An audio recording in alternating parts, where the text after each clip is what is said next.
Surat airport પર મોટી હોનારત ટળી. ગોવા જતી ફ્લાઇટમાં મુસાફરે મચાવ્યો હંગામો. ઇન્ડિગોની ફ્લાઇટ 6E419 ની ઘટના છે. બોર્ડિંગ પૂર્ણ થયા બાદ મુસાફરે ઇમરજન્સી એક્ઝિટ ગેટ ખોલવાનો પ્રયાસ કર્યો. કેબિન ક્રૂની સમય સૂચકતા અને એરલાઇન સ્ટાફે તાત્કાલિક મુસાફરને કાબૂમાં લઈને વિમાનમાંથી નીચે ઉતાર્યો.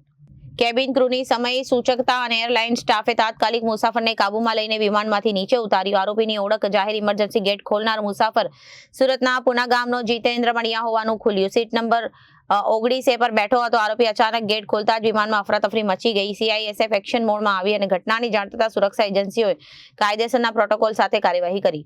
ડુમસ પોલીસના હવાલે આરોપી સુરક્ષા એજન્સીઓ અને આગળની તપાસ કરવામાં આવી. આરોપીને પોલીસને સોંપ્યો. તમામ મુસાફરો સુરક્ષિત છે. ઘટનામાં કોઈ મુસાફર કે વિમાનને નુકસાન પહોંચ્યું નથી. ચેકિંગ બાદ ફ્લાઇટ રવાના થઈ. તમામ સુરક્ષા ઔપચારિકતાઓ પૂરી કર્યા બાદ ફ્લાઇટ સુરક્ષિત રીતે ગોવા માટે રવાના થઈ.